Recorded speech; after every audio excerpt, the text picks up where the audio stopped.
ਸਤਿ ਸ਼੍ਰੀ ਅਕਾਲ। ਤੁਸੀਂ ਵੇਖ ਰਹੇ ਹੋ ਟੀਵੀ ਪੰਜਾਬ ਤੇ ਮੈਂ ਹਾਂ ਤੁਹਾਡੇ ਨਾਲ ਇੰਦਰਪ੍ਰੀਤ ਕੌਰ ਸੰਗੇੜਾ। ਖਬਰਾਂ ਦੇ ਇਸ ਬੁਲੇਟਿਨ ਵਿੱਚ ਤੁਹਾਡਾ ਸਵਾਗਤ ਹੈ। ਸਭ ਤੋਂ ਪਹਿਲਾਂ ਨਜ਼ਰ ਮਾਰਦੇ ਹਾਂ ਚੋਣ ਦੀਆਂ ਖਬਰਾਂ ਦੇ ਉੱਪਰ। ਕੈਨੇਡਾ ਆਉਣ ਵਾਲਿਆਂ ਤੇ ਸਰਕਾਰ ਕਰੇਗੀ ਖਰਚ। ਇਮੀਗ੍ਰੇਸ਼ਨ ਬਾਰੇ ਆਈ ਵੱਡੀ ਖਬਰ। ਮਾਫੀਆ ਦੀ ਨੂੰਹ ਦਾ ਦਿਨ ਦਿਹਾੜੇ ਕਤਲ, ਨੂੰਹ ਨੇ ਮਾਰੀਆਂ 5 ਗੋਲੀਆਂ। ਮੀਡੀਅਨ ਵੇਜ ਵਿੱਚ ਹੋਇਆ ਵਾਧਾ, ਤਾਜ਼ਾ ਲਿਸਟ ਹੋਈ ਜਾਰੀ।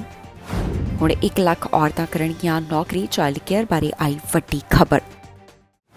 ਅਮਰੀਕਾ ਦੇ ਸਾਬਕਾ ਰਾਸ਼ਟਰਪਤੀ ਡੋਨਲਡ ਟਰੰਪ ਦੇ ਉੱਪਰ ਸਵਾਲ ਉੱਠੇ ਨੇ, ਜਿੱਥੇ ਰਿਪਬਲਿਕਨ ਵੱਲੋਂ ਇੱਕ ਮੁੱਦਾ ਚੁੱਕਿਆ ਗਿਆ। ਸਾਬਕਾ ਰਾਸ਼ਟਰਪਤੀ ਦੇ ਉੱਪਰ ਉਹਨਾਂ ਵੱਲੋਂ ਕਿਹੜੇ ਮੁੱਦੇ ਨੂੰ ਲੈ ਕੇ ਸਵਾਲ ਖੜੇ ਕੀਤੇ ਗਏ, ਤੁਹਾਨੂੰ ਦੱਸਾਂਗੇ ਇਸ ਖਬਰ ਵਿੱਚ। ਰਿਪਬਲਿਕਨ ਰੋਲ ਵੱਲੋਂ ਸਾਬਕਾ ਰਾਸ਼ਟਰਪਤੀ ਡੋਨਲਡ ਟਰੰਪ ਦੇ ਉੱਪਰ ਕਈ ਤਰ੍ਹਾਂ ਦੇ ਸਵਾਲ ਖੜੇ ਕੀਤੇ ਗਏ ਹਨ। ਜਿਸ ਤਰ੍ਹਾਂ ਕਰੋਨਾ ਦੇ ਦੌਰਾਨ ਉਹਨਾਂ ਵੱਲੋਂ ਕਦਮ ਚੁੱਕੇ ਗਏ, ਇਸ ਦਾ ਜ਼ਿਕਰ ਰੋਲ ਵੱਲੋਂ ਕੀਤਾ ਗਿਆ। ਟਰੰਪ ਦੇ ਉੱਪਰ ਉਹਨਾਂ ਵੱਲੋਂ ਕੀ ਸਵਾਲ ਖੜੇ ਕੀਤੇ ਗਏ, ਤੁਹਾਨੂੰ ਦੱਸਾਂਗੇ ਇਸ ਖਬਰ ਵਿੱਚ। Thank you, Mr. Chairman. First, let me begin by thanking you, Ms. Dean and Ms. Zayas, for being here today. I'm deeply sorry for your losses. Okay. Any death due to COVID-19 is a tragedy, and my heart is with you and the families of the 200,000 residents and staff of long-term care facilities across the country who perished during the pandemic. 3 years ago, a novel, deadly, highly transmissible airborne virus took hold. And while we knew little about COVID-19 and its long-term impacts on human health at the time, we did know that our nation's seniors were amongst our most vulnerable when it comes to suffering severe illness and death.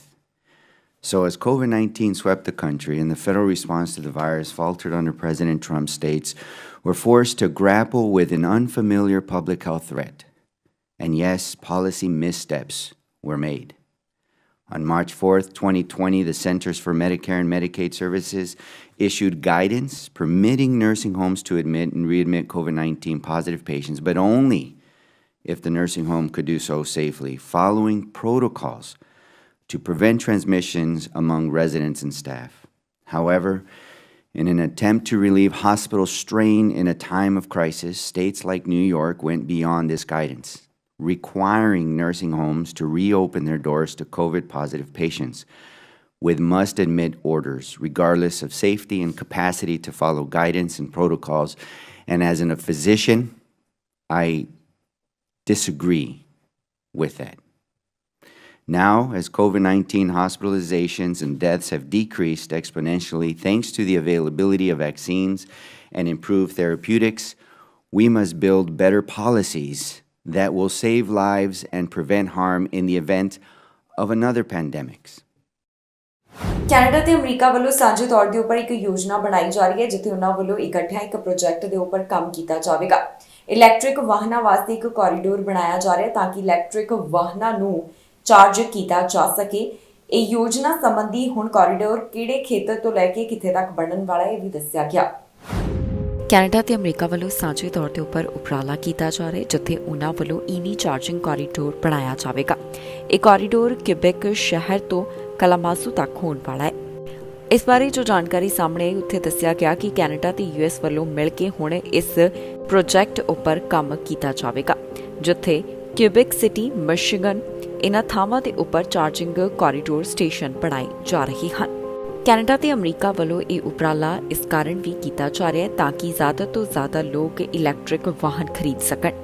ਇਸ ਨੂੰ ਲੈ ਕੇ transport ਮੰਤਰੀ ਵੱਲੋਂ ਸਾਰੀ ਜਾਣਕਾਰੀ ਸਾਂਝੀ ਕੀਤੀ ਗਈ, ਜਿੱਥੇ ਉਹਨਾਂ ਨੇ ਇਸ ਯੋਜਨਾ ਦੇ ਬਾਰੇ ਦੱਸਿਆ। ਉਹਨਾਂ ਦਾ ਕਹਿਣਾ ਹੈ ਕਿ ਇੱਕ ਕੋਰੀਡੋਰ 1400 ਕਿਲੋਮੀਟਰ ਖੇਤਰ ਵਿੱਚ ਬਣਾਇਆ ਜਾਣਾ ਹੈ।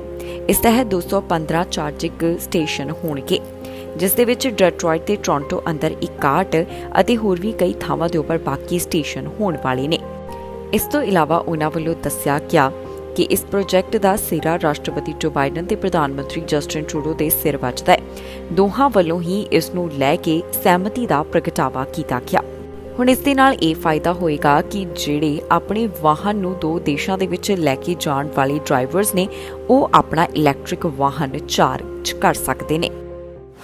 ਨੈਟਫਲਿਕਸ ਨੇ ਅਗਵਾ ਕੀਤੀ ਬੱਚੀ ਨੂੰ ਮਿਲਾ ਦਿੱਤਾ ਹੈ। ਇਹ ਮਿਲਾਪ ਉਸਦਾ ਆਪਣੇ ਪਿਤਾ ਦੇ ਨਾਲ ਹੋਇਆ। ਦੱਸ ਦਈਏ ਕਿ 6 ਸਾਲ ਪਹਿਲਾਂ ਇੱਕ ਬੱਚੀ ਨੂੰ ਮਾਂ ਵੱਲੋਂ ਅਗਵਾ ਕੀਤਾ ਗਿਆ ਸੀ, ਜਿਸ ਤੋਂ ਬਾਅਦ ਹੁਣ ਖਬਰ ਸਾਹਮਣੇ ਆਈ ਹੈ ਕਿ ਇਹ ਬੱਚੀ ਆਪਣੇ ਪਿਤਾ ਨੂੰ ਮਿਲ ਚੁੱਕੀ ਹੈ। ਮਾਮਲਾ ਇਲੀਨੋਇਸ ਦੇ ਨਾਲ ਜੁੜਿਆ ਹੋਇਆ ਹੈ।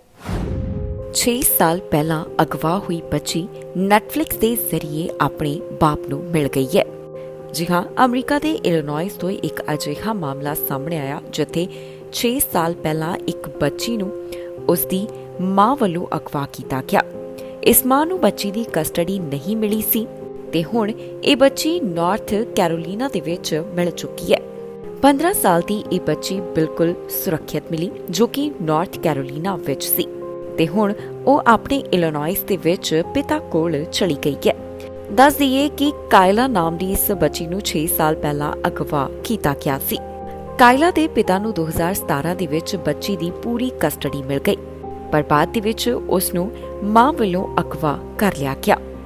ਇਸ ਤੋਂ ਇਲਾਵਾ FBI ਦਾ ਕਹਿਣਾ ਹੈ ਕਿ ਸਾਲ 2022 ਦੇ ਵਿੱਚ ਉਹਨਾਂ ਨੂੰ 3 ਲੱਖ ਤੋਂ ਵੱਧ ਗੁੰਮਸ਼ੁਦਾ ਬੱਚਿਆਂ ਦੀਆਂ ਰਿਪੋਰਟਸ ਮਿਲੀਆਂ।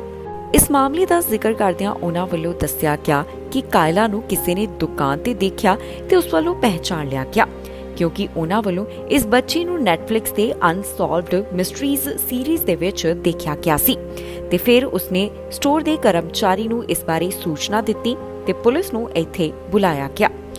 ਫਿਰ ਬੱਚੀ ਨੂੰ ਅਗਵਾ ਕਰਨ ਵਾਲੀ ਮਾਂ ਨੂੰ ਗ੍ਰਿਫਤਾਰ ਕੀਤਾ ਗਿਆ ਹੈ ਜਿਸ ਉੱਪਰ ਪੁਲਿਸ ਵੱਲੋਂ ਕਾਰਵਾਈ ਕੀਤੀ ਜਾ ਰਹੀ ਹੈ। ਪੁਲਿਸ ਅਧਿਕਾਰੀਆਂ ਦਾ ਕਹਿਣਾ ਹੈ ਕਿ ਹੁਣ ਇਹ ਬੱਚੀ ਆਪਣੇ ਪਿਤਾ ਨੂੰ ਮਿਲ ਚੁੱਕੀ ਹੈ। ਰਾਸ਼ਟਰਪਤੀ ਬਾਈਡਨ ਵੱਲੋਂ ਇੱਕ ਖਾਸ ਮੁੱਦੇ ਦੇ ਬਾਰੇ ਆਪਣੇ ਵਿਚਾਰ ਸਾਂਝੇ ਕੀਤੇ ਗਏ ਜਿਸ ਦਾ ਉਹਨਾਂ ਨੇ ਜ਼ਿਕਰ ਕੀਤਾ ਹੈ। ਇਸ ਦੀ ਵੀਡੀਓ ਖੁਦ ਸੋਸ਼ਲ ਮੀਡੀਆ ਪਲੇਟਫਾਰਮ ਦੇ ਉੱਪਰ ਵੀ ਰਾਸ਼ਟਰਪਤੀ ਨੇ ਸਾਂਝੀ ਕੀਤੀ ਹੈ।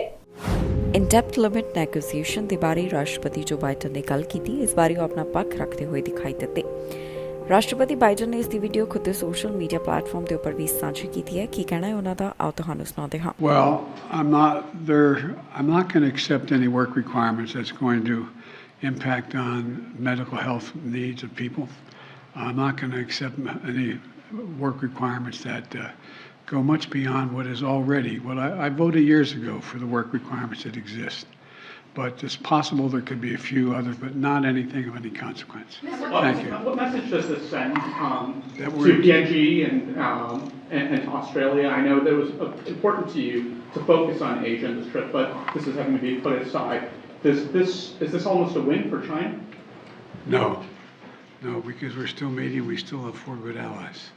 ਬੱਸ ਦੀ ਟਰੱਕ ਦੇ ਨਾਲ ਟੱਕਰ ਹੋਈ ਹੈ ਜਿੱਥੇ 7 ਬੱਚੇ ਗੰਭੀਰ ਰੂਪ ਵਿੱਚ ਜ਼ਖਮੀ ਹੋਏ। ਇਹਨਾਂ ਬੱਚਿਆਂ ਨੂੰ ਹਸਪਤਾਲ ਵਿੱਚ ਭਰਤੀ ਕਰਵਾਇਆ ਗਿਆ ਜੋ ਕਿ ਮੌਜੂਦਾ ਸਮੇਂ ਇਲਾਜ ਅਧੀਨ ਹਨ। ਮਾਮਲਾ ਆਸਟ੍ਰੇਲੀਆ ਨਾਲ ਜੁੜਿਆ ਹੋਇਆ ਹੈ। ਸਕੂਲ ਬੱਸ ਦੇ ਨਾਲ ਇੱਕ ਭਿਆਨਕ ਹਾਦਸਾ ਵਾਪਰਿਆ ਜਿੱਥੇ ਕੁਝ ਬੱਚੇ ਗੰਭੀਰ ਰੂਪ ਵਿੱਚ ਜ਼ਖਮੀ ਹੋਏ ਹਨ। ਇਹਨਾਂ ਬੱਚਿਆਂ ਨੂੰ ਕਾਫੀ ਸੱਟਾਂ ਆਈਆਂ ਨੇ। ਖਬਰ ਆਸਟ੍ਰੇਲੀਆ ਤੋਂ ਸਾਹਮਣੇ ਆਈ ਜਿੱਥੇ ਸਕੂਲ ਬੱਸ ਹਾਦਸੇ ਦਾ ਸ਼ਿਕਾਰ ਹੋ ਗਈ। ਅਧਿਕਾਰੀਆਂ ਦਾ ਕਹਿਣਾ ਹੈ ਕਿ 7 ਬੱਚੇ ਕਾਫੀ ਜ਼ਿਆਦਾ ਜ਼ਖਮੀ ਹੋਏ ਜਿਨ੍ਹਾਂ ਨੂੰ ਹਸਪਤਾਲ ਵਿੱਚ ਭਰਤੀ ਕਰਵਾਇਆ ਗਿਆ। ਉਹਨਾਂ ਦਾ ਕਹਿਣਾ ਹੈ ਕਿ ਸਕੂਲ ਬੱਸ ਦੀ ਇੱਕ ਟਰੱਕ ਦੇ ਨਾਲ ਟੱਕਰ ਹੋਈ ਸੀ। ਜਿਸ ਵੇਲੇ ਹਾਦਸਾ ਵਾਪਰਿਆ ਤਾਂ ਬੱਸ ਵਿੱਚ ਕਈ ਬੱਚੇ ਮੌਜੂਦ ਸਨ। ਸ਼ੁਰੂਆਤ ਵਿੱਚ ਕੁੱਲ 21 ਬੱਚਿਆਂ ਨੂੰ ਐਂਬੂਲੈਂਸ ਦੇ ਰਾਹੀਂ ਮੈਡੀਕਲ ਕੇਅਰ ਵਾਸਤੇ ਲਿਜਾਇਆ ਗਿਆ ਜਿਨ੍ਹਾਂ ਵਿੱਚੋਂ 7 ਨੂੰ ਅਜੇ ਹਸਪਤਾਲ ਵਿੱਚ ਰੱਖਿਆ ਗਿਆ ਹੈ। ਇਸ ਤੋਂ ਇਲਾਵਾ ਦੱਸਿਆ ਗਿਆ ਕਿ ਇੱਕ ਬੱਚੇ ਨੂੰ ਇੰਟੈਂਸਿਵ ਕੇਅਰ ਅਧੀਨ ਵੀ ਰੱਖਿਆ ਗਿਆ। ਇਹ ਹਾਦਸਾ ਜਿਸ ਵੇਲੇ ਵਾਪਰਿਆ ਤੇ ਮਾਂ-ਬਾਪ ਨੂੰ ਵੀ ਸੂਚਿਤ ਕੀਤਾ ਗਿਆ। ਜਿਨ੍ਹਾਂ ਦੇ ਬੱਚੇ ਕਾਫੀ ਜ਼ਿਆਦਾ ਜ਼ਖਮੀ ਹੋਏ ਨੇ ਉਹ ਮਾਂ-ਬਾਪ ਵੀ ਚਿੰਤਾ ਵਿੱਚ ਦਿਖਾਈ ਦੇ ਰਹੇ ਹਨ। ਫਿਲਹਾਲ ਇਹ ਪਤਾ ਲਗਾਉਣ ਦੀ ਕੋਸ਼ਿਸ਼ ਕੀਤੀ ਜਾ ਰਹੀ ਹੈ ਕਿ ਇਹ ਹਾਦਸਾ ਕਿਵੇਂ ਵਾਪਰਿਆ ਕਿਉਂਕਿ ਹਾਦਸੇ ਦੇ ਕਾਰਨ ਅਜੇ ਤੱਕ ਪਤਾ ਨਹੀਂ ਲੱਗ ਸਕੇ। ਪੁਲਿਸ ਅਧਿਕਾਰੀਆਂ ਦਾ ਕਹਿਣਾ ਹੈ ਕਿ ਉਹ ਮਾਮਲੇ ਦੀ ਵਧੇਰੇ ਜਾਂਚ ਪੜਤਾਲ ਕਰ ਰਹੇ ਨੇ ਜਿਸ ਤੋਂ ਬਾਅਦ ਅਗਲੀ ਅਪਡੇਟ ਉਹਨਾਂ ਵੱਲੋਂ ਜਨਤਕ ਕੀਤੀ ਜਾਵੇਗੀ। ਕੈਨੇਡਾ ਆਉਣ ਵਾਲੇ ਨਵੇਂ ਇਮੀਗ੍ਰੈਂਟਸ ਵਾਸਤੇ ਵੱਡੀ ਖਬਰ ਸਾਹਮਣੇ ਆਈ ਹੈ ਜਿੱਥੇ ਸਰਕਾਰ ਵੱਲੋਂ ਨਵੇਂ ਆਉਣ ਵਾਲੇ ਇਮੀਗ੍ਰੈਂਟਸ ਨੂੰ ਫਾਇਦਾ ਦਿੱਤਾ ਜਾਏਗਾ। ਫੈਡਰਲ ਸਰਕਾਰ ਨੇ ਐਲਾਨ ਕੀਤਾ ਹੈ ਕਿ ਉਹਨਾਂ ਵੱਲੋਂ ਹੁਣ ਫੰਡਿੰਗ ਜਾਰੀ ਕੀਤੀ ਜਾ ਰਹੀ ਹੈ ਤਾਂ ਕਿ ਜਿਹੜੇ ਕੈਨੇਡਾ ਆਉਣ ਵਾਲੇ ਨਵੇਂ ਇਮੀਗ੍ਰੈਂਟਸ ਹਨ ਉਹਨਾਂ ਨੂੰ ਰਾਹਤ ਮਿਲ ਸਕੇ। ਇਮੀਗ੍ਰੇਸ਼ਨ ਬਾਰੇ ਇੱਕ ਵੱਡੀ ਖਬਰ ਸਾਹਮਣੇ ਆਈ ਹੈ ਜਿੱਥੇ ਹੁਣ ਇਮੀਗ੍ਰੇਸ਼ਨ ਦੇ ਸੰਬੰਧ ਵਿੱਚ ਫੈਡਰਲ ਸਰਕਾਰ ਵੱਲੋਂ $65 ਮਿਲੀਅਨ ਖਰਚ ਕੀਤੇ ਜਾਣਗੇ। ਜੀ ਹਾਂ, ਕੈਨੇਡਾ ਵਿੱਚ ਨਵੇਂ ਆਉਣ ਵਾਲੇ ਇਮੀਗ੍ਰੈਂਟਸ ਨੂੰ ਸੈਟਲ ਕਰਨ ਵਾਸਤੇ ਫੈਡਰਲ ਸਰਕਾਰ ਹੁਣ ਕਈ ਡਾਲਰ ਖਰਚ ਕਰੇਗੀ। ਇਸ ਬਾਰੇ immigration, refugees and citizenship Canada the parliamentary ਸਕੱਤਰ ਮੈਰੀ ਨੇ ਐਲਾਨ ਕੀਤਾ ਹੈ। ਪਾਰਲੀਮੈਂਟਰੀ ਸਕੱਤਰ ਮੈਰੀ ਨੇ ਕਿਹਾ ਕਿ ਇਹ ਸੇਵਾਵਾਂ ਨਵੇਂ ਆਏ ਲੋਕਾਂ ਨੂੰ ਕੈਨੇਡਾ ਵਿੱਚ ਰਹਿਣ ਬਾਰੇ ਫੈਸਲਾ ਲੈਣ ਅੰਦਰ ਮਦਦ ਕਰਦੀਆਂ ਨੇ ਤੇ ਆਰਥਿਕਤਾ ਵਿੱਚ ਤੇਜ਼ੀ ਨਾਲ ਯੋਗਦਾਨ ਪਾਉਣ ਵਿੱਚ ਵੀ ਮਦਦ ਕਰਦੀਆਂ ਹਨ। ਉਹ ਕਹਿੰਦੇ ਨੇ ਕਿ ਸਾਡੇ ਇਸ ਨਿਵੇਸ਼ ਦੇ ਨਾਲ ਨਵੇਂ ਆ ਰਹੇ ਇਮੀਗ੍ਰੈਂਟਸ ਦੀਆਂ ਲੋੜਾਂ ਨੂੰ ਪੂਰਾ ਕੀਤਾ ਜਾ ਸਕੇਗਾ। ਵੱਖ-ਵੱਖ ਸੰਸਥਾਵਾਂ ਵੱਲੋਂ ਸਰਕਾਰ ਦੇ ਇਸ ਨਿਵੇਸ਼ ਦਾ ਸਵਾਗਤ ਕੀਤਾ ਜਾ ਰਿਹਾ ਹੈ। ਆਟਵਾ ਵਿੱਚ ਸਥਿਤ ਸੰਸਥਾ YCMA ਦੇ CEO ਨੇ ਕਿਹਾ ਕਿ immigration, refugees and citizenship Canada ਦੁਆਰਾ ਕੀਤੇ ਗਏ ਮਹੱਤਵਪੂਰਨ ਨਿਵੇਸ਼ ਨੂੰ ਦੇਖ ਕੇ ਅਸੀਂ ਬਹੁਤ ਖੁਸ਼ ਹਾਂ। ਉਨ੍ਹਾਂ ਵੱਲੋਂ ਕਿਹਾ ਗਿਆ ਕਿ ਇੱਕ ਨਵੇਂ ਦੇਸ਼ ਦੇ ਵਿੱਚ ਜਾਣ ਦਾ ਫੈਸਲਾ ਕਰਨਾ ਸ਼ਾਇਦ ਇੱਕ ਵਿਅਕਤੀ ਆਪਣੇ ਜੀਵਨ ਵਿੱਚ ਲਏ ਜਾਣ ਵਾਲੇ ਸਭ ਤੋਂ ਵੱਡੇ ਫੈਸਲਿਆਂ ਅੰਦਰ ਗਿਣਦਾ ਹੈ। ਅਜਿਹੇ ਨਿਵੇਸ਼ ਨੂੰ ਸਾਨੂੰ ਅਲੱਗ-ਅਲੱਗ ਖੇਤਰਾਂ ਬਾਰੇ ਜਾਣਕਾਰੀ ਪ੍ਰਦਾਨ ਕਰਨ ਅਤੇ ਪ੍ਰਵਾਸੀਆਂ ਦੀ ਕੈਨੇਡਾ ਵਿੱਚ ਯਾਤਰਾ ਨੂੰ ਆਸਾਨ ਬਣਾਉਣ ਅੰਦਰ ਮਦਦ ਕਰਦੇ ਨੇ।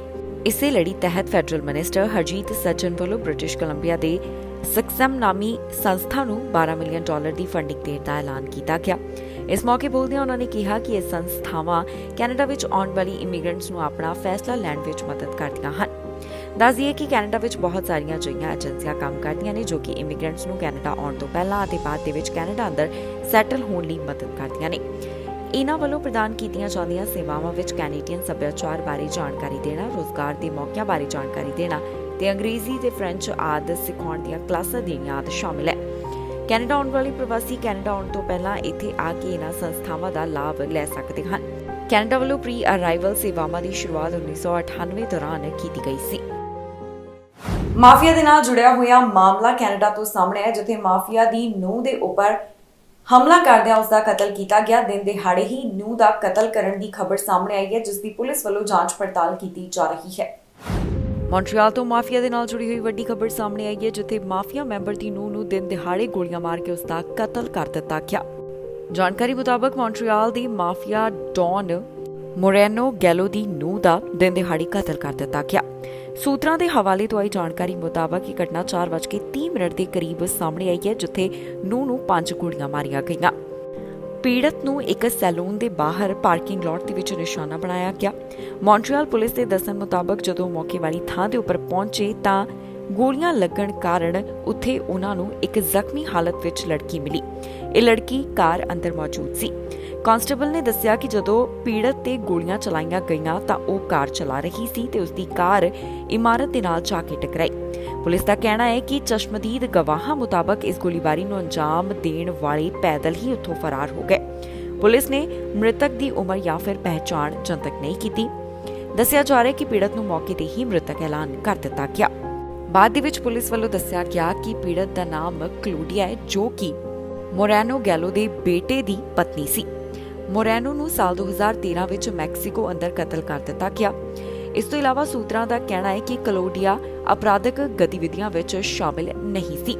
ਮੌਂਟਰੀਅਲ ਪੁਲਿਸ ਦੇ ਸੇਵਾ ਮੁਕਤ ਸਾਰਜਨ ਨੇ ਕਿਹਾ ਕਿ ਆਮ ਤੌਰ ਤੇ ਮਾਫੀਆ ਹਮਲਿਆਂ ਵਿੱਚ ਪਤਨੀਆਂ ਨੂੰ ਨਿਸ਼ਾਨਾ ਨਹੀਂ ਬਣਾਇਆ ਜਾਂਦਾ।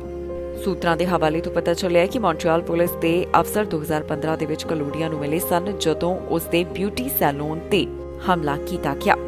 ਹਮਲੇ ਨੂੰ ਉਸ ਵੇਲੇ ਕਲੋਡੀਆ ਦੇ ਪਤੀ ਐਂਥਨੀ ਅਤੇ ਉਸ ਦੇ ਜੇਠ ਜੂਨੀਅਰ ਦੇ ਨਾਲ ਸੰਦੇਸ਼ ਵਜੋਂ ਸਮਝਿਆ ਜਾਂਦਾ ਸੀ, ਜੋ ਕਿ ਸੰਗਠਿਤ ਅਪਰਾਧ ਵਿੱਚ ਸ਼ਾਮਲ ਸਨ। ਪੁਲਿਸ ਨੇ ਅਜੇ ਤੱਕ ਇਸ ਮਾਮਲੇ ਦੇ ਵਿੱਚ ਕੋਈ ਗ੍ਰਿਫਤਾਰੀ ਨਹੀਂ ਕੀਤੀ ਤੇ ਉਹਨਾਂ ਵੱਲੋਂ ਅਜੇ ਚਸ਼ਮਦੀਦਾਂ ਦੇ ਨਾਲ ਗੱਲਬਾਤ ਕੀਤੀ ਜਾ ਰਹੀ ਹੈ।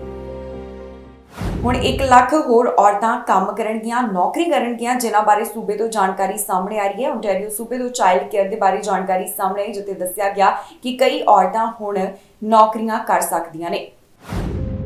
ਓਨਟਾਰੀਓ ਤੋਂ ਚਾਈਲਡ ਕੇਅਰ ਦੇ ਬਾਰੇ ਖਾਸ ਜਾਣਕਾਰੀ ਸਾਹਮਣੇ ਆਈ ਹੈ, ਜਿੱਥੇ ਚਾਈਲਡ ਕੇਅਰ ਦੀ ਫੀਸ ਘਟਣ ਕਰਕੇ ਓਨਟਾਰੀਓ ਵਿੱਚ 1 ਲੱਖ ਤੋਂ ਵੱਧ ਔਰਤਾਂ ਦੀ ਨੌਕਰੀ ਵਿੱਚ ਸ਼ਾਮਿਲ ਹੋਣ ਦੀ ਉਮੀਦ ਹੈ। ਓਨਟਾਰੀਓ ਦੇ FAO ਨੇ ਮੰਗਲਵਾਰ ਨੂੰ ਇਸ ਰਿਪੋਰਟ ਬਾਰੇ ਦੱਸਿਆ, ਜਿੱਥੇ ਕਿਹਾ ਗਿਆ ਕਿ ਚਾਈਲਡ ਕੇਅਰ ਦੀ ਫੀਸ $10 ਪ੍ਰਤੀ ਘੰਟਾ ਹੋਣ ਕਰਕੇ 1 ਲੱਖ ਤੋਂ ਵੱਧ ਔਰਤਾਂ ਦੇ ਜੌਬ ਮਾਰਕੀਟ ਵਿੱਚ ਸ਼ਾਮਿਲ ਹੋਣ ਦੀ ਸੰਭਾਵਨਾ ਹੈ। ਪਰ ਇਹ ਸਿਰਫ ਉਦੋਂ ਮੁਮਕਿਨ ਹੋਵੇਗਾ ਜੇ ਸੂਬਾ ਸਰਕਾਰ ਨਵੇਂ ਚਾਈਲਡ ਕੇਅਰ ਤਿਆਰ ਕਰੇ। ਰਿਪੋਰਟ ਮੁਤਾਬਕ ਸਾਲ 2021 ਤੋਂ ਸਾਲ 2022 ਦੇ ਦਰਮਿਆਨ ਕਿਫਾਇਤੀ ਚਾਈਲਡ ਕੇਅਰ ਲਾਗੂ ਹੋਣ ਦੇ ਬਾਅਦ 6 ਸਾਲ ਤੋਂ ਘੱਟ ਉਮਰ ਦੇ ਬੱਚਿਆਂ ਦੀਆਂ ਮਾਵਾਂ ਦੀ ਨੌਕਰੀ ਵਿੱਚ ਹਿੱਸੇਦਾਰੀ 2.4% ਵਧੀ ਹੈ। ਸੰਸਥਾ ਦਾ ਕਹਿਣਾ ਹੈ ਕਿ $10 ਪ੍ਰਤੀ ਘੰਟਾ ਫੀਸ ਵਾਲਾ ਚਾਈਲਡ ਕੇਅਰ ਪ੍ਰੋਗਰਾਮ ਪੂਰੀ ਤਰ੍ਹਾਂ ਲਾਗੂ ਹੋਣ ਤੋਂ ਬਾਅਦ ਓਨਟਾਰੀਓ ਵਿੱਚ 25 ਤੋਂ 84 ਸਾਲ ਦੀਆਂ ਔਰਤਾਂ ਦੀਆਂ ਨੌਕਰੀਆਂ ਵਿੱਚ ਹਿੱਸੇਦਾਰੀ 2022 ਦੇ 84% ਤੋਂ ਵੱਧ ਕੇ 2027 ਵਿੱਚ 85.6% ਤੋਂ 87.1% ਦੇ ਦਰਮਿਆਨ ਹੋ ਸਕਦੀ ਹੈ। ਇਸ ਦਾ ਮਤਲਬ ਹੈ ਕਿ 98,600 ਹੋਰ ਔਰਤਾਂ ਵਰਕਫੋਰਸ ਵਿੱਚ ਸ਼ਾਮਿਲ ਹੋ ਸਕਦੀਆਂ ਨੇ। ਹਾਲਾਂਕਿ ਫੈਡਰਲ ਸਮਝੌਤੇ ਦੇ ਤਹਿਤ ਓਨਟਾਰੀਓ ਵੱਲੋਂ 71,000 ਨਵੇਂ ਚਾਈਲਡ ਕੇਅਰ ਬਣਾਉਣ ਦਾ ਵਾਅਦਾ ਚਾਈਲਡ ਕੇਅਰ ਦੀ ਮੰਗ ਨੂੰ ਪੂਰਾ ਕਰਨ ਵਾਸਤੇ ਕਾਫੀ ਨਹੀਂ ਹੋਵੇਗਾ। ਤੇ ਰਿਪੋਰਟ ਵਿੱਚ ਚੇਤਾਵਨੀ ਦਿੱਤੀ ਗਈ ਹੈ ਕਿ ਜੇਕਰ ਨਵੇਂ ਚਾਈਲਡ ਕੇਅਰ ਸਪੇਸ ਤਿਆਰ ਨਹੀਂ ਹੁੰਦੇ ਤਾਂ ਇਹ ਸੂਬੇ ਦੀ ਜੌਬ ਮਾਰਕੀਟ ਤੇ ਸਕਾਰਾਤਮਕ ਪ੍ਰਭਾਵ ਨੂੰ ਘੱਟ ਕਰਨਗੇ। ਓਨਟਾਰੀਓ ਦੇ ਐਜੂਕੇਸ਼ਨ ਮਿਨਿਸਟਰ ਵੀ ਇਸ ਬਾਰੇ ਬੋਲੇ ਨੇ, ਜਿੱਥੇ ਉਹਨਾਂ ਵੱਲੋਂ ਕਿਹਾ ਗਿਆ ਕਿ ਇਸ ਕਰਕੇ ਫੈਡਰਲ ਸਰਕਾਰ ਨਾਲ ਹੋਏ ਸਮਝੌਤੇ ਵਿੱਚ ਇਹ ਵਿਵਸਥਾ ਵੀ ਸ਼ਾਮਲ ਹੈ ਕਿ ਪ੍ਰੋਗਰਾਮ ਲਾਗੂ ਕੀਤੇ ਜਾਣ ਦੇ ਦਰਮਿਆਨ ਪੈਦਾ ਹੋਣ ਵਾਲੇ ਸੰਭਿਤ ਵਿੱਤੀ ਪਾੜਿਆਂ ਨੂੰ ਭਰਨ ਵਾਸਤੇ ਸੂਬਾ ਸਰਕਾਰ ਫੈਡਰਲ ਸਰਕਾਰ ਤੋਂ ਹੋਰ ਫੰਡ ਮੰਗ ਸਕੇ। ਉਹਨਾਂ ਦਾ ਕਹਿਣਾ ਹੈ ਕਿ ਫੈਡਰਲ ਸਰਕਾਰ ਵੱਲੋਂ ਵਾਧੂ ਫੰਡਿੰਗ ਸੂਬੇ ਨੂੰ ਹੋਰ ਚਾਈਲਡ ਕੇਅਰ ਪੈਦਾ ਕਰਨ ਦੀ ਆਗਿਆ ਦੇਵੇਗੀ, ਜਿਸ ਨਾਲ ਚਾਈਲਡ ਕੇਅਰ ਦੀ ਵੱਧਦੀ ਮੰਗ ਨੂੰ ਪੂਰਾ ਕੀਤਾ ਜਾ ਸਕਦਾ ਹੈ। ਇਸ ਤੋਂ ਇਲਾਵਾ ਚਾਈਲਡ ਕੇਅਰ ਹਿਮਾਇਤੀਆਂ ਦਾ ਕਹਿਣਾ ਹੈ ਕਿ ਵਿਸਤਾਰ ਵਿੱਚ ਇਹ ਅਹਿਮ ਨੁਕਤਾ ਚਾਈਲਡ ਕੇਅਰ ਵਿੱਚ ਨਵਾਂ ਸਟਾਫ ਭਰਤੀ ਕਰਨਾ ਤੇ ਮੌਜੂਦਾ ਸਟਾਫ ਨੂੰ ਬਰਕਰਾਰ ਰੱਖਣਾ ਹੋਵੇਗਾ। ਮੀਡੀਅਨ ਆਰਲੀ ਵੇਜ ਦੇ ਬਾਰੇ ਜਾਣਕਾਰੀ ਸਾਹਮਣੇ ਆਈ ਹੈ, ਜਿੱਥੇ ਦੱਸਿਆ ਗਿਆ ਕਿ ਅਲੱਗ-ਅਲੱਗ ਸੂਬਿਆਂ ਵੱਲੋਂ ਇਸ ਵਿੱਚ ਵਾਅਦਾ ਕੀਤਾ ਗਿਆ ਹੈ। ਇਹਨਾਂ ਪ੍ਰੋਵਿੰਸਸ ਵੱਲੋਂ ਇੱਕ ਲਿਸਟ ਜਾਰੀ ਕਰਦਿਆਂ ਦੱਸਿਆ ਗਿਆ ਕਿ ਮੌਜੂਦਾ ਸਮੇਂ ਹੁਣ ਮੀਡੀਅਨ ਆਰਲੀ ਵੇਜ ਕਿੰਨੀ ਹੋਣ ਵਾਲੀ ਹੈ। ਟੈਂਪਰੇਰੀ ਫੋਰਨ ਵਰਕਰ ਪ੍ਰੋਗਰਾਮ ਦੇ ਤਹਿਤ ਮੀਡੀਅਨ ਆਵਰਲੀ ਵੇਜ ਦੇ ਵਿੱਚ ਬਦਲਾਵ ਕੀਤਾ ਗਿਆ। ਇਸ ਦੀ ਤਾਜ਼ਾ ਲਿਸਟ ਜਾਰੀ ਕੀਤੀ ਗਈ ਹੈ, ਜਿਸ ਬਾਰੇ ਇਮੀਗ੍ਰੇਸ਼ਨ ਵਿਭਾਗ ਵੱਲੋਂ ਦੱਸਿਆ ਗਿਆ। ਉਹਨਾਂ ਦਾ ਕਹਿਣਾ ਹੈ ਕਿ ਹੁਣ 31 ਮਈ ਤੋਂ ਬਾਅਦ ਮੀਡੀਅਨ ਆਵਰਲੀ ਵੇਜਸ ਵਿੱਚ ਵਾਧਾ ਕੀਤਾ ਜਾ ਰਿਹਾ ਹੈ। ਹੁਣ ਤੁਹਾਨੂੰ ਦੱਸਦੇ ਹਾਂ ਕਿ ਅਲੱਗ-ਅਲੱਗ ਸੂਬਿਆਂ ਤੋਂ ਮੀਡੀਅਨ ਆਵਰਲੀ ਵੇਜ ਬਾਰੇ ਕੀ ਜਾਣਕਾਰੀ ਸਾਹਮਣੇ ਆਈ ਹੈ। ਹੁਣ ਇਸ ਨੂੰ ਕਿੰਨਾ ਵਧਾਇਆ ਜਾ ਰਿਹਾ ਹੈ। ਅਲਬਰਟਾ ਵਿੱਚ $28.85, ਬ੍ਰਿਟਿਸ਼ ਕੋਲੰਬੀਆ ਵਿੱਚ $27.50, ਮੈਨੀਟੋਬਾ ਵਿੱਚ $23.94, ਨਿਊ ਬਰਨਸਵਿਕ ਵਿੱਚ $23, ਨਿਊਫਾਊਂਡਲੈਂਡ ਐਂਡ ਲੈਬਰਾਡੋਰ ਵਿੱਚ $25, ਨਾਰਥ ਵੈਸਟ ਟੈਰੀਟਰੀਜ਼ ਵਿੱਚ $38, ਨੋਵਾ ਸਕੋਸ਼ੀਆ ਵਿੱਚ $22.97, ਨਨਾਵਤ ਵਿੱਚ $35.90, ਓਨਟਾਰੀਓ ਵਿੱਚ $27, ਪ੍ਰਿੰਸ ਐਡਵਰਡ ਆਈਲੈਂਡ ਦੇ ਵਿੱਚ $22.50, ਕਿਬਿਕ ਵਿੱਚ $26, ਸਸਕੈਚੁਅਨ ਵਿੱਚ $26.22, ਯੂਕੌਨ ਦੇ ਵਿੱਚ $35 ਕੀਤੀ ਗਈ ਹੈ। ਪ੍ਰਧਾਨ ਮੰਤਰੀ ਜਸਟਿਨ ਟਰੂਡੋ ਦੇ ਮੰਤਰੀਆਂ ਵੱਲੋਂ ਕੁਝ ਮੁੱਦੇ ਚੁੱਕੇ ਗਏ। ਇਹਨਾਂ ਮੁੱਦਿਆਂ ਦੇ ਬਾਰੇ ਉਹਨਾਂ ਵੱਲੋਂ ਆਪਣਾ ਪੱਖ ਰੱਖਿਆ ਗਿਆ। ਅਲਬਰਟਾ ਦੇ ਵਿੱਚ ਇਸ ਸਮੇਂ ਜੋ ਜੰਗਲ ਦੀ ਅੱਗ ਲੱਗੀ ਹੋਈ ਹੈ, ਇਸ ਦਾ ਵੀ ਉਹਨਾਂ ਵੱਲੋਂ ਉਚੇਚੇ ਤੌਰ ਦੇ ਉੱਪਰ ਜ਼ਿਕਰ ਕੀਤਾ ਗਿਆ। ਫੈਡਰਲ ਮੰਤਰੀਆਂ ਵੱਲੋਂ ਖਾਸ ਮੁੱਦਿਆਂ ਦਾ ਜ਼ਿਕਰ ਕੀਤਾ ਗਿਆ, ਜਿੱਥੇ ਉਹਨਾਂ ਨੇ ਐਲਬਰਟਾ ਵਾਈਲਡ ਫਾਇਰ ਤੇ ਵੈਸਟ ਜੈਟ ਸਟ੍ਰਾਈਕ ਦਾ ਜ਼ਿਕਰ ਕੀਤਾ ਹੈ। ਇਸ ਦੌਰਾਨ ਫਾਈਨਾਂਸ ਮਿਨਿਸਟਰ ਤੇ ਡਿਪਟੀ ਪ੍ਰਧਾਨ ਮੰਤਰੀ ਵੱਲੋਂ ਕੀ ਕੁਝ ਕਿਹਾ ਗਿਆ, ਆਓ ਤੁਹਾਨੂੰ ਸੁਣਾਉਂਦੇ ਹਾਂ। So let me just start by setting the stage a little bit. And I do think it's important to really be clear that our government absolutely believes in the car sector. We absolutely believe in the green transition. And truly, there is no federal government in Canadian history that has done more to support the Canadian car sector and Canadian auto workers than our government. We fought for the car sector in the NAFTA negotiations. We fought to have Canada carved into the US EV incentives, absolutely essential for the future of our industry.